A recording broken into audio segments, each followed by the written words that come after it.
parce que j'ai vraiment le sentiment, pour suivre l'évolution de la relation entre la Guyane et Paris, qu'on nous fait passer pour ce que nous ne sommes pas. Les vraies considérations et les vraies problématiques de la Guyane ne sont pas prises en considération par les gouvernements successifs. Et puis je sais qu'on va se retrouver prochainement pour des combats qui seront peut-être plus épiques. Parce qu'encore une fois, je vous dis que ce que nous vivons actuellement au niveau européen, au niveau national, sont des histoires compliquées. Et je ne sais pas de quoi demain sera fait, mais je m'attends à ce qu'on soit obligé de livrer de très très dures batailles. Et j'espère que nous serons tous au rendez-vous. Monsieur le président du Conseil exécutif de la Martinique, cher Serge, monsieur le président de l'Assemblée de Martinique, cher Lucien, mesdames, messieurs, chers membres de l'Assemblée de Martinique, je voudrais vous dire à quel point je suis heureux de me retrouver dans cette salle avec vous. Cette salle que je vois régulièrement à la télévision, puisqu'il m'arrive quelquefois de suivre les séances plénières d'ici, et qui sont de vrais sujets d'inspiration pour nous sur le territoire de la Guyane. Et donc ça me fait un drôle d'effet, un bel effet que d'être dans cette salle. Et puis je demandais au collègue Serge qu'est-ce que j'avais fait pour mériter ces applaudissements. Mais Serge me disait, comme il le fait si bien, avec beaucoup d'ironie, que peut-être qu'il aurait besoin de quelques lopins de terre de la Guyane, quelques grammes d'or. Alors je lui ai dit en passant qu'on a aussi quelques hectolitres de pétrole dans les mers de Guyane que l'on pourrait mettre à disposition d'un territoire frère. Parce que je rappelle souvent, depuis qu'on était sur les bancs de l'Assemblée nationale, à quel point il y a une vraie fraternité entre la Guyane et la Martinique, même que souvent mes amis martiniquais me chambraient en me disant que dans tout Guyanais, il y a un Martiniquais qui sommeille, mais sans le savoir. Et donc c'est une véritable dynamique de fraternité qui a toujours été établie, qui ne s'est jamais démentie. J'ai aussi beaucoup travaillé avec le collègue de Sainte-Luce, Jean-Philippe Nilor. J'ai aussi travaillé avec celui de Sainte-Marie, Bruno Nestor Azero. Josette Manin, qui était à l'époque chez nous, elle est là, Josette. Salut Josette. Et puis il y en a bien d'autres, Madame Manuela qui est Clermont Désir, qui avait à l'occasion remplacé Bruno Nestor Azero. Et Alfred Marie-Jeanne, bien évidemment, dont la notoriété dépasse largement les frontières de la Martinique. Dans tous les cas, je me réjouis de cette relation de travail, vis-à-vis de laquelle les Martiniquais et les Guyanais ont toujours été en capacité de dire à quel point il y avait des lieux communs à défendre entre vous et nous, et que cela a toujours été une force, même si ça n'a pas permis toujours de faire aboutir toutes les revendications que nous avons pu porter. Je ne vais pas vous raconter d'histoire, puisque vous êtes aussi bien informé que moi de tout ce qui s'est fait, notamment l'appel de Fort-de-France, où les exécutifs des Outre-mer se sont réunis à nouveau pour porter un discours commun, porter une revendication commune auprès du gouvernement. Et de la terre de la Guyane dont je suis issu, j'ai envie de vous dire que ça a été largement suivi par nos différents compatriotes qui espéraient véritablement que cet appel et que les différentes manifestations qui ont suivi auraient pu permettre à nos territoires de pouvoir s'affranchir d'une certaine tutelle extrêmement contraignante, dont on a bien vu au fil des années que ça n'était pas du tout la solution que nous aurions pu espérer. Et on arrive à ce stade où, au-delà de la fraternité, je viens de dire au collègue Serge Letchimy, en raison de ce que je vois et de ce que j'entends depuis quelque temps au niveau du territoire national, je me sens en capacité aujourd'hui de prendre le maquis, c'est le terme que j'utilise depuis quelques jours, parce que j'ai vraiment le sentiment, pour suivre l'évolution de la relation entre la Guyane et Paris, qu'on nous fait passer pour ce que nous ne sommes pas. Les vraies considérations et les vraies problématiques de la Guyane ne sont pas prises en considération par les gouvernements successifs. Nous avons été porteurs d'un message, un message de paix, un message qui a voulu faire évoluer le cadre statutaire de la Guyane, en disant qu'il ne s'agissait pas pour nous de partir à la guerre, mais il s'agissait d'aller vers une évolution qui soit négociée entre Paris et la Guyane pour aboutir à un statut d'autonomie au sein de la République. Donc on considérait que ça n'était pas véritablement avec le couteau entre les dents que nous partions à la guerre, mais au contraire, qu'il était important pour nous de dire au gouvernement quels sont les objectifs que nous fixions pour la Guyane, parce qu'il est vrai que ce territoire qui bénéficie de tous ces avantages, de toutes ces ressources naturelles, aurait pu connaître une trajectoire différente. Je ne parle même pas de la présence de la base spatiale qui fait que la Guyane bénéficie d'une renommée à l'international, mais tout ça mis bout à bout ne donne pas le sentiment qu'on a choisi les bonnes orientations pour permettre au territoire d'avancer comme il se doit et faire en sorte qu'il soit en capacité véritablement de répondre aux attentes de la population. Et donc, nous sommes toujours engagés sur ce registre-là. Nous sommes tout à fait conscients que les solidarités que nous pouvons établir, qui est avec la Martinique, qui est avec la Guadeloupe, avec Mayotte, avec la Réunion, même si on n'est pas tout à fait calé sur les mêmes objectifs, mais l'idée pour nous, c'était de dire au gouvernement que ces territoires d'outre-mer, d'où émanaient des femmes et des hommes de grande qualité, dotés d'une parfaite intelligence, pouvaient faire des propositions et que ces propositions devaient naturellement être prises en considération par Paris. Ce n'est pas le cas.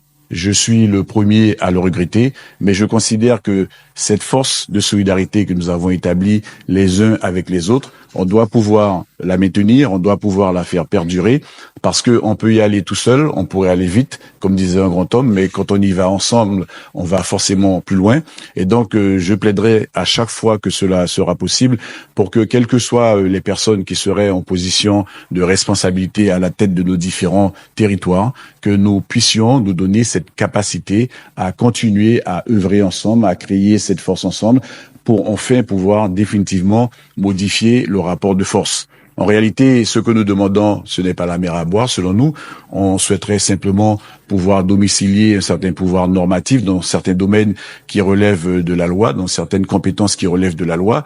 Il y a ceux qui vont rester du domaine du régalien, et puis il y a d'autres sujets pour lesquels nous considérons effectivement qu'il est vraiment nécessaire d'avoir une capacité à pouvoir partager la réflexion et surtout partager la décision.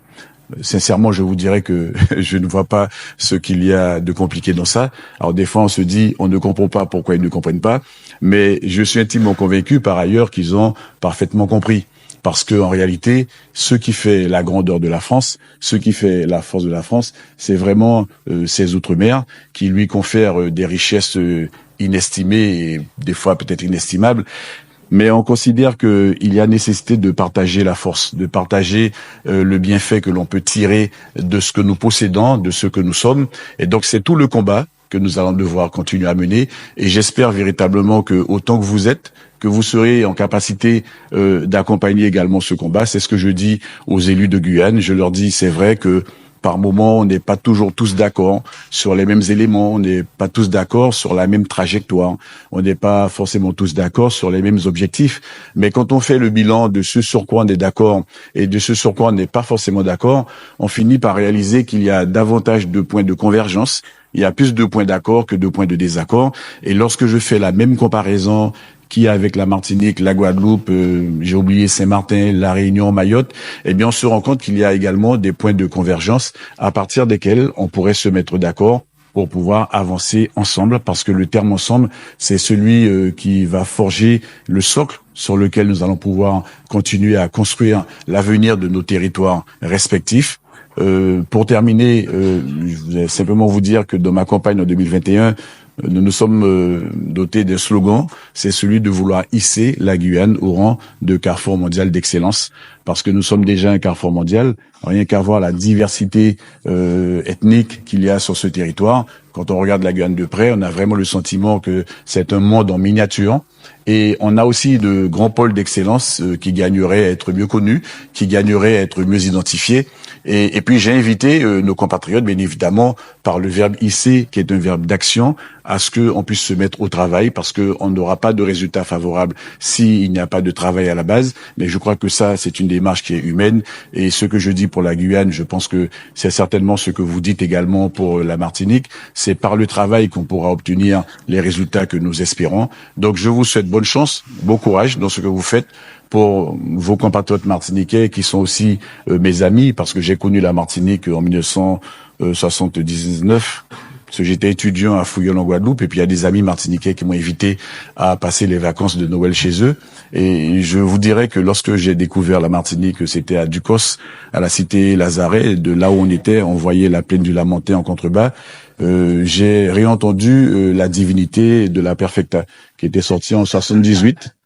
Parce que, et j'ai toujours dit à mes amis de Martinique que je considère que la plus belle carte postale de la Martinique que j'ai jamais vue, c'est une carte postale auditive. C'est le morceau La Divinité de la Perfecta. Parce que lorsque je l'ai entendu, j'avais quoi, j'avais 19 ans. Aujourd'hui, j'en ai 65. Et je suis persuadé que c'est le morceau qui a le mieux représenté ce que l'on peut imaginer de la Martinique. Et donc, ça a été comme ça. Ensuite, j'ai épousé Catherine, qui est devenue mon épouse. Je l'ai connue aussi en Guadeloupe, mais elle est martiniquaise. J'avais 20 ans, elle en avait 18. Et ça fait des années, 45 ans que l'on se côtoie, pour le meilleur et pour le pire, mais il y a eu plus de meilleurs que de pires dans l'histoire. J'ai presque envie de dire qu'il n'y a jamais eu de pire.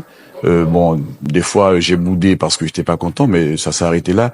Mais dans tous les cas, moi, je considère que cette solidarité, cette fraternité, elle vit à travers nous, elle vit à travers la relation que j'entretiens avec Serge et avec tous les amis de Martinique. Et donc voilà, je vous souhaite bonne chance et bon courage dans ce que vous faites.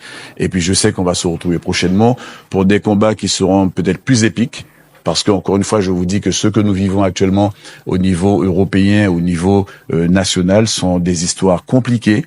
Et je ne sais pas de quoi demain sera fait, mais je m'attends à ce qu'on soit obligé de livrer de très très dures batailles. Et j'espère que nous serons tous au rendez-vous pour que, au bout de ces batailles, nos territoires soient vraiment victorieux. Merci pour votre écoute.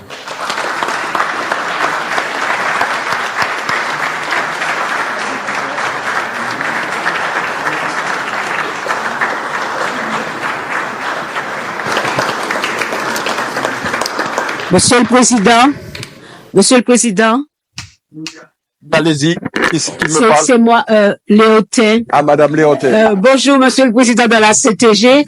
Je voulais simplement dire deux mots.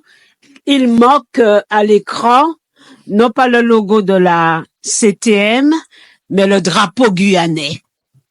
Voilà. C'est ce que je voulais dire, c'est important. Le drapeau, merci.